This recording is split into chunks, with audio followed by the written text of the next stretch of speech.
Berapa lama data info GTK berubah setelah sinkronisasi Dapodik?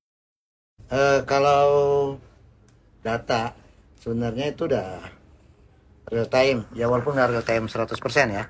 Jadi udah selisih paling sekitar 1-2 jam kalau untuk data ya, karena kita kan ada apa namanya ya, sinkron antara data Dapodik dengan datanya GTK tuh sebenarnya udah real time. Jadi kalau orang sinkron di sekolah masuk server Dapodik, maka ya 1-2 jam kemudian juga akan masuk juga ke servernya GTK.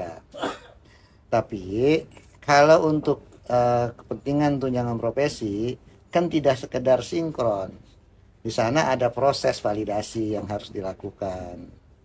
Nah, kalau yang ditanya ini adalah berapa lama sih sinkronnya ke GTK?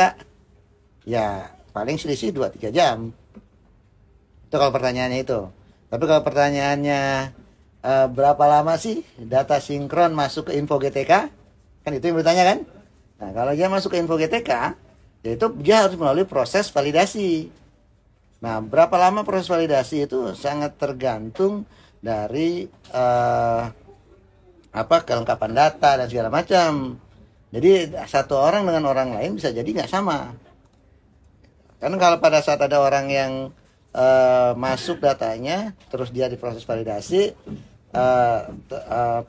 pada saat orang itu sudah terbit SKTP, maka data ini tidak akan pernah berubah. Tapi temannya yang dalam satu sekolah, dia datanya akan berubah sesuai dengan data sinkron yang terakhir yang terbaca. Makanya nggak jadi patokan utama itu itunya ya. Tapi kalau prosesnya, berapa lama prosesnya yang dilakukan untuk proses validasi, ya ini antara 3 hari sampai 7 hari. Ini juga tergantung dari berapa banyak proses yang harus dilakukan. Nah, kalau misalnya proses yang model sekarang ini ada proses juga validasi untuk P3K, maka proses validasi itu pun akan ditambahkan ke dalam proses validasi yang dilakukan untuk tunjangan profesi. Karena itu saling keterkaitan. Jadi menghitung ketersediaan gurunya. Kan kalau P3K kan menghitung ketersediaan guru. Nah, maka otomatis proses validasi untuk P3K pun akan diinjekkan. Nah, ini akan menjadi lebih lama. Jadi tidak seperti yang standar awal yang mungkin cuma 3 hari sampai 7 hari itu selesai ya. Jadi antara 1 mingguan itu bisa. Ini kalau sekarang ini bisa sampai 2 mingguan.